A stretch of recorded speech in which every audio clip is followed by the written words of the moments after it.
خيات البغداد، أصحاب المعالي والسعادة، حضرة رؤساء الأحزاب وممثلين، حضرة المدراء العامين، حضرة رؤساء البلديات وأعضاء المجالس البلدية، المقامات السياسية والحزبية والعسكرية والأمنية والنائبية والاجتماعية والتربوية، عائلات شهدائنا إلي وشادي وجورج، أهالي عين قبل الأحبة وأهالي القرى الحدودية، إخوتي وخياتي. وقف الرب يسوع قدام قبر لعازر وصرخ وقال له: قوم يا لعازر. قال له: قوم من العتمة، قوم من التراب، قوم من الموت. وهذه هي الصرخة ذاتها يلي سمعها إخوتنا وشهدائنا، هي ذاتها بكل قوة ربنا قال لهم: قوموا. لما وقعوا ربنا كان حاضر حدهم، لما وقعوا ربنا كان حاضر حدهم، صرخ فيهم: قوم يا إلي.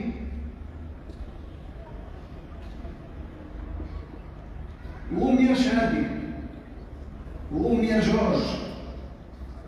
وكلمة ربنا هي انتصار على الموت وعلى الشر. ما نشك وما ننسى. هيدا إيماننا، وهيدا رجانا، وهيدي تعزيتنا الوحيدة قدام الموت القاسي، قدام الموت القهار، لأنه غدار، ولأنه شر، ولأنه عم يحرمنا من شباب طيبين كلهم نخوة ومحبة، شباب متمسكين ببلدهم بضيعتهم، شباب مؤمنين بيصلوا، شباب منحبهم ومعلقين فيهم. أكيد رح نستفيد لهم وبلشنا، وأكيد رح نبكي عليهم وعلى غيابهم وكثير، بس ما ننسى إننا رح نرجع نلتقي فيهم ونكفي حياتنا معهم لأبد الآبدين. الرب قال لهم: قوموا وكونوا أكيدين قاموا، ونحن رح نرجع نلتقي فيهم ولو بعد عمر طويل. ما تفكروا بالياس وبجورج وبشادي إلا مغمورين بمحبة ربنا وحنانه، وحنان إن مريم العذراء حامية عين قبل، وبحمى نار الياس شفيع ضيعتكم. ما تشوفون إلا فرحانين،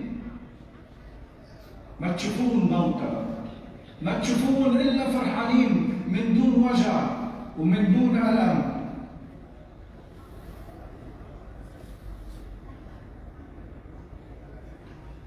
وفعل محبتنا إلنا تجاههم بهالوقت هو إنه نقدر نحطهم بين إيدين ربنا من شانهم، ليعيشوا الفرح اللي ما بيخلص، ليعيشوا المحبة اللي ما بتنتهي. ولو هالشي صعب علينا لأنه رح يكونوا بعاد عن عيوننا وعن إيدينا وعن دينينا، ولو كان هالشي معناته قهر كل يوم على غيابهم، هيدا فعل محبتنا.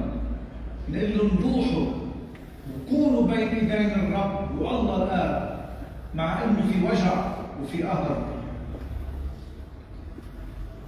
يا اهالي عين قبل وعلى المشعب والقلايعة ودبل ورميش وغيرها من القرى الحدودية، اسمحوا لي معكم بهالوقت قول للمسؤولين مش بس بلبنان، بكل العالم: تعبنا من حروب الآخرين على أرضنا.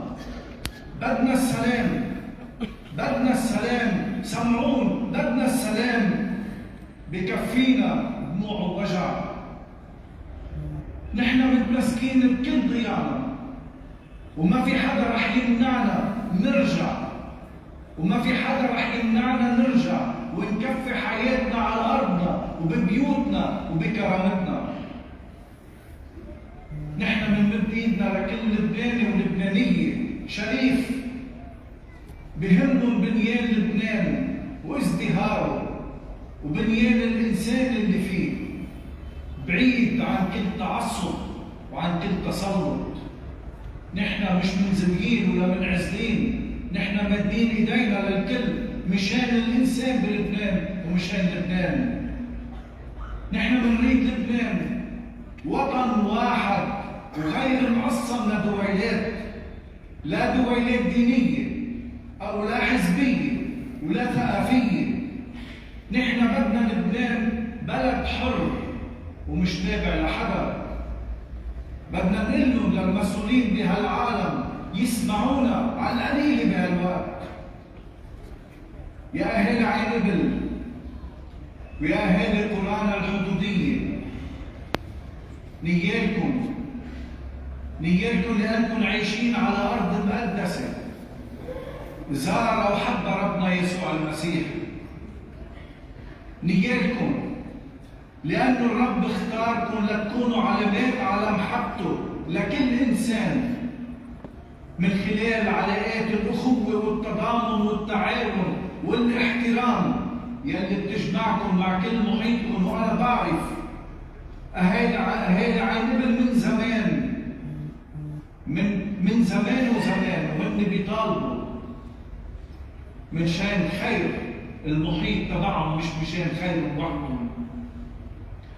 نياكم لأنكم اخترتوا مرات تصمدوا حتى بذل الذات ليبقى الجنوب ويبقى لبنان أرض الكرامة وقلعة الحرية أمام كل احتلال وأمام كل تعصب وقدام كل تزلم وجهل.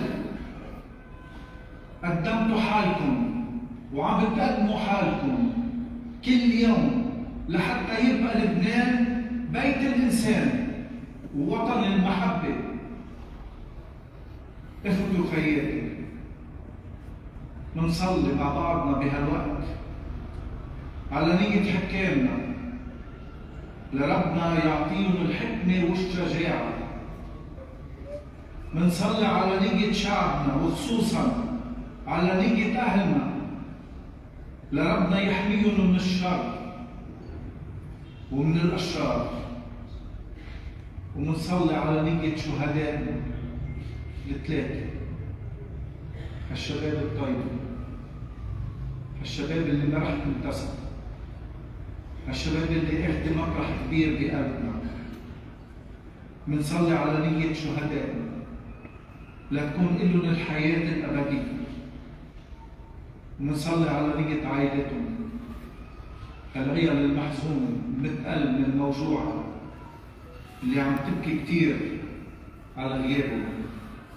بنطلب من الرب يحط السلام بقلبهم ويخلي لهم قلبهم تعزية وفرح أساسه القيامة، قيامة ربنا يسوع المسيح.